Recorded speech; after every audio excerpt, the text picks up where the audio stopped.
It's 2 a.m. and you're still awake, phone face down on the kitchen table, and the question that shows up isn't, will I be okay? It's quieter than that.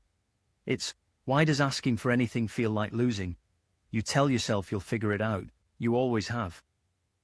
But somewhere between the divorce papers and the empty side of the wardrobe, that turned into a rule. Rebuild it all yourself first, then you'll deserve the help, the friends, the closeness with your kids. Prove it, then earn it. Here's the thing. That rule sounds like strength. It isn't. It's isolation wearing a stronger word. 3 answers show up first, and they all sound right. The first is pride. You built a career, a home, a name for yourself once. And needing anyone now feels like admitting that version of you failed. But pride doesn't rebuild a bank account or get you back in a room with your kid on a Tuesday night. It just keeps you quiet while things get worse. The second is the old letdown. Maybe you asked once. Maybe it was your brother 3 years ago when the marriage was falling apart, and he said, "I've got enough on my plate, mate," and hung up. So you decided, fine, never again. One bad answer becomes a permanent policy, and that's not wisdom. That's a wound doing the deciding for you. The third is the myth that men who've made it did it solo. You watch some bloke on a podcast talk about rebuilding his business after his marriage ended, and it sounds like a one-man job. What he doesn't mention is the accountant who gave him 6 months' grace on fees, or the mate who let him sleep on his sofa in Luton for 5 weeks. The solo story is nearly always edited. So what actually holds? It's this. Independence and isolation are not the same word, even though they wear the same coat. Independence is being able to stand on your own.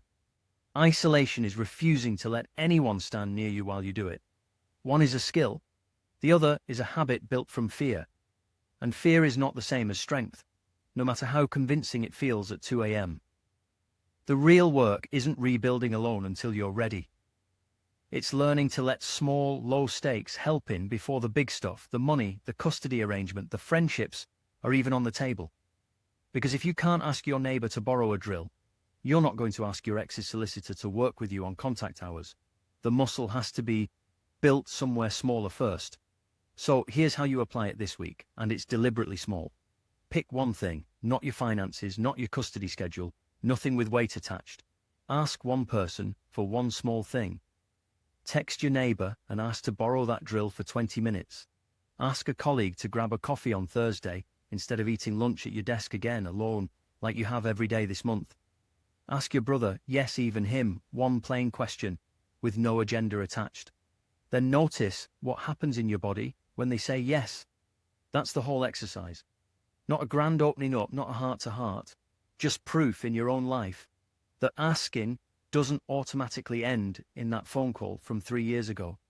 Because the belief doesn't get argued out of you. It gets replaced one small piece of evidence at a time until asking stops feeling like defeat and starts feeling like something closer to normal.